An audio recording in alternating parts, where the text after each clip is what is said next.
There's a house on the market right now, somewhere near you, that looks perfect. Fresh paint, new carpet. Beneath all of it, something is wrong, and somebody knows exactly what it is and is counting on you not to find it. I've walked into that house 1,000 times. The seller isn't always a villain, but the smell of fresh paint in a basement is not a good smell. It's a cover. And today I'm going to show you where they hide the bodies. Let me take you into one of these.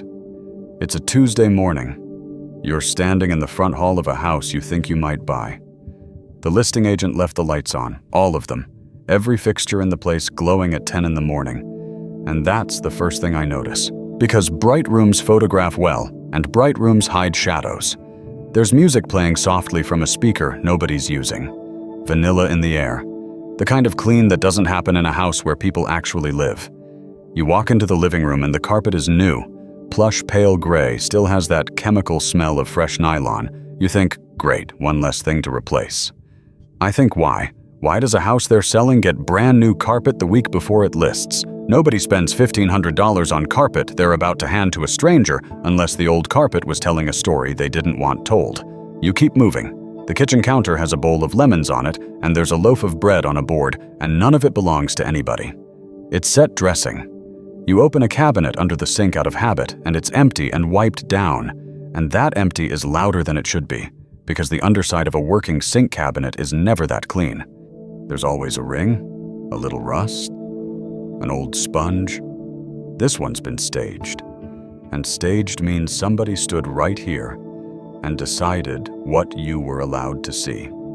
So I do what I always do. I ask to see the corner. Not the middle of the room where everybody looks. The corner behind the door where the baseboard meets the floor.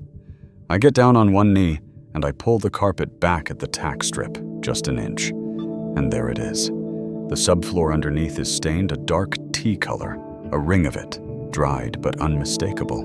Water sat here for a long time. New carpet on top of a wet story. That's the reveal. And once you've seen it once, you see it everywhere. Now let me show you the autopsy. Because sellers hiding problems isn't one trick, it's a whole toolbox. And I've been opening that toolbox for 35 years and more than 10,000 houses. I stopped being surprised by this somewhere around house number 400. After that, I just started keeping a list. The paint is the first tool. Fresh paint is normal when you sell a house. Fresh paint on one wall or on one section of a ceiling in a house where nothing else is touched, that's not staging. That's a bandage. I look up at ceilings with a flashlight held sideways, raking the light across the surface because a water stain that's been painted over leaves a shape. The paint sits a little different over the old stain. It's flatter or glossier, a patch that doesn't match the sheen around it. And when I find that patch, I know a roof leaked or a pipe wept, and the question is only whether they fixed the cause or just painted the evidence. The trick has levels. Sometimes it's one ceiling, sometimes it's the whole room repainted so the patch doesn't stand out, and that's the smarter version, and it tells me they knew what they were doing. I look at the closet ceilings then, because people forget the closets. The patch they hid in the bedroom is often sitting right out in the open above the hanging clothes. The second tool is the smell. A basement should smell like concrete and a little bit of earth. It should not smell like a department store. When I walk down basement stairs and get hit with air freshener, plug-in scent packs in every outlet, I'm not thinking pleasant. I'm thinking mold. Because that sweet, thick, chemical floral is doing one job. And that job is covering the musty, wet cardboard smell of a foundation that takes on water. The right way to check a basement is with your nose first, then your eyes. Look at the bottom 4 inches of every wall. Look at the boxes. Nobody stores boxes flat on a basement floor unless they've never had water. If everything's up on pallets and shelves, they know something. And look at the dehumidifier. If there's one running in the corner during a showing, in dry weather, with a hose run to the drain, that's not tidiness. That's a machine fighting a war the seller doesn't want you to see the front line of. The third tool is furniture. A rug placed dead center in a room, off from the walls, sometimes covers a cracked slab or a stain. A tall bookcase pushed against a wall can hide a vertical foundation crack. A Dresser in a strange spot in a bedroom is often standing over a soft floorboard or a patched hole. I've moved a couch and found the outlet behind it scorched black. I've slid a workbench in a garage and found the whole bottom of the drywall cut away and never replaced, because behind it was the cleanout for a sewer line that backed up. Watch for the piece of furniture that doesn't fit the room.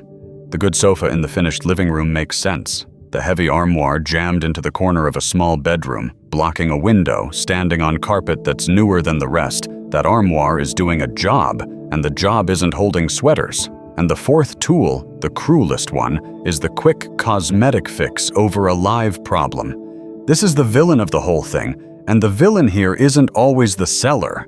Half the time it's the guy the seller hired, the one paid by the job to make it look sold. He caulks a crack instead of fixing it. He runs a bead of white silicone along a rusted-out shower pan and calls it done. He sprays a can of that flat white ceiling paint, the 2-in-1 stain blocker kind, over a leak that's still active, and by the time the stain bleeds back through, you've already got the keys. He'll hang a new vanity over an old rotted floor. He'll set a fresh sheet of drywall over a moldy stud bay without ever touching the mold, sealing it in like a time capsule.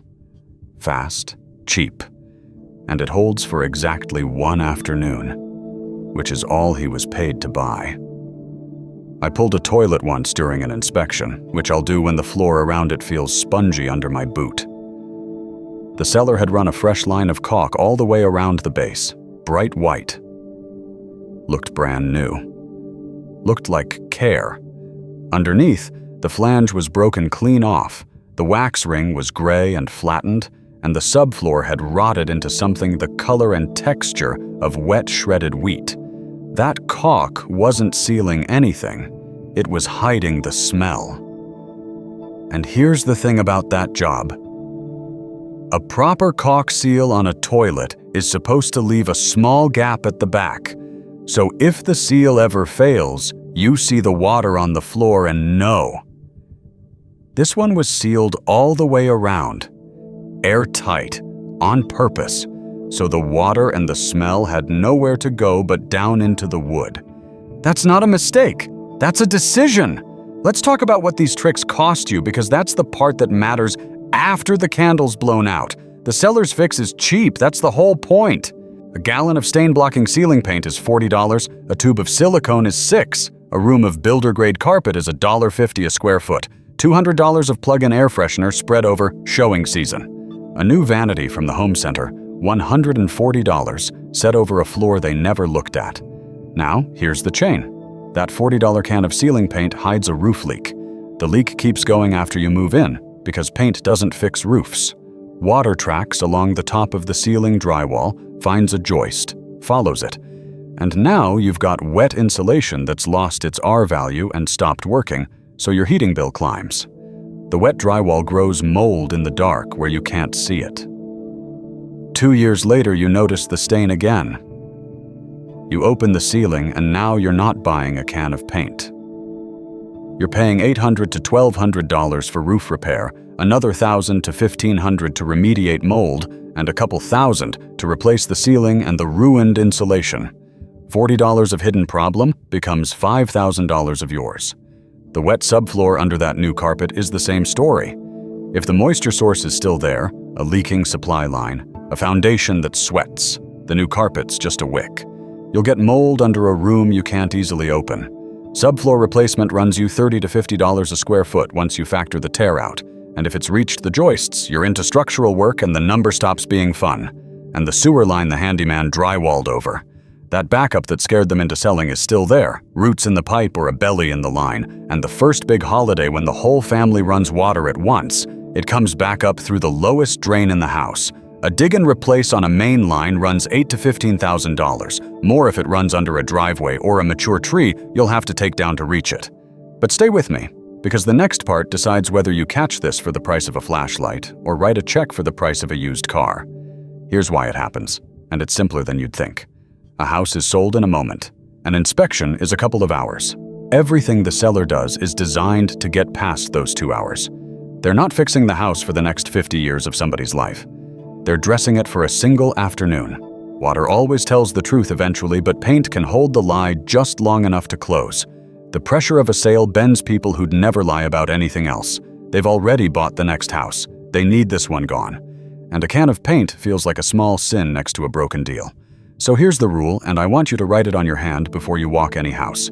If it's freshly finished and nothing around it is, ask what it's covering. One new thing in an old room is not an upgrade. It's an answer to a question nobody asked out loud.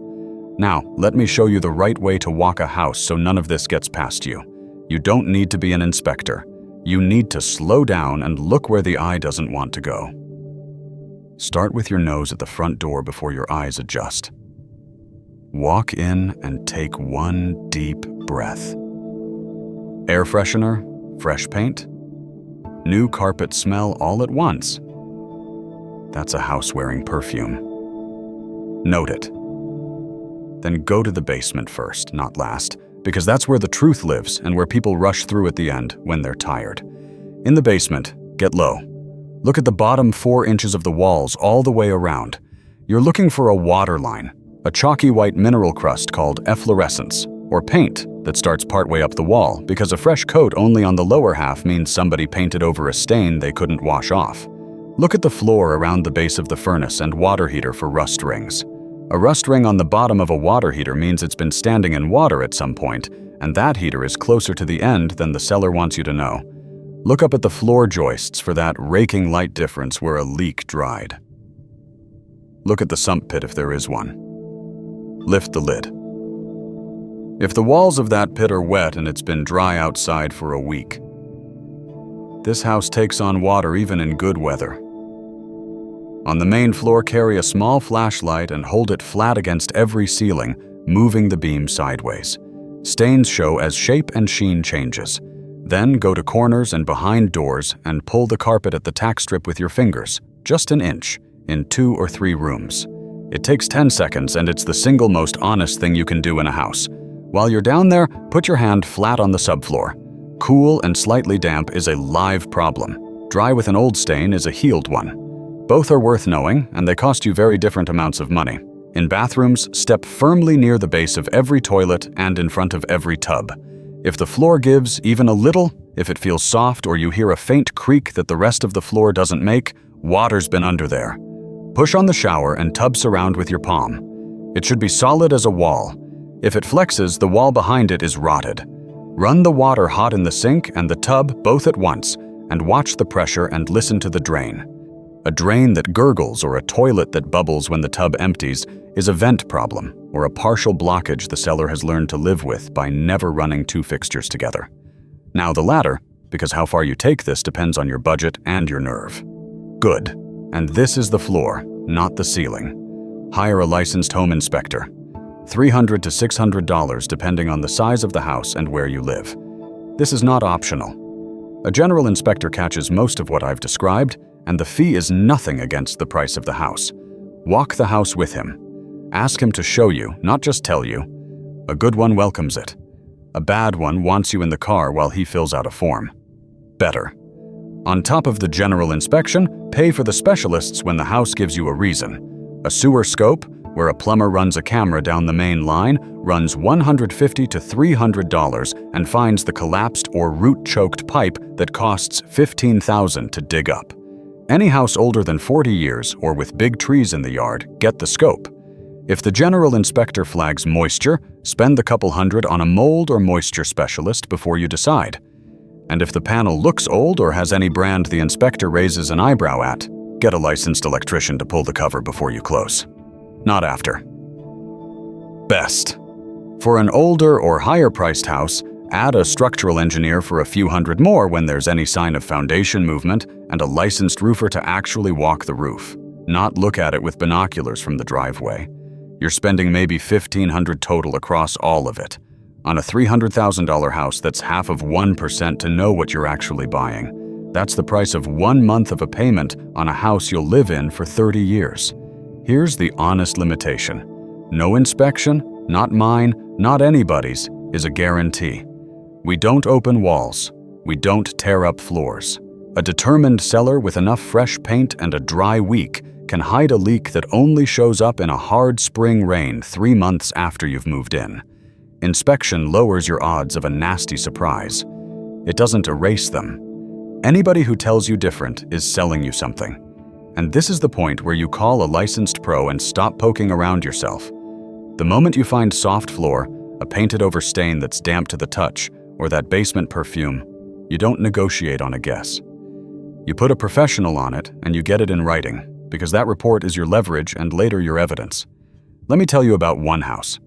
1970s split level, listed clean, staged beautiful, new gray carpet through the whole lower level. My clients loved it. I got down at the tack strip in the family room and the subfloor was ringed with old water stain, dried but wide. Then I found the exterior grade, the dirt outside sloping back toward the foundation instead of away from it, funneling every rain straight at the wall. The carpet was 3 weeks old. The problem was 15 years old. We priced it out honestly, regrading the lot and adding proper downspout extensions, about $2,200.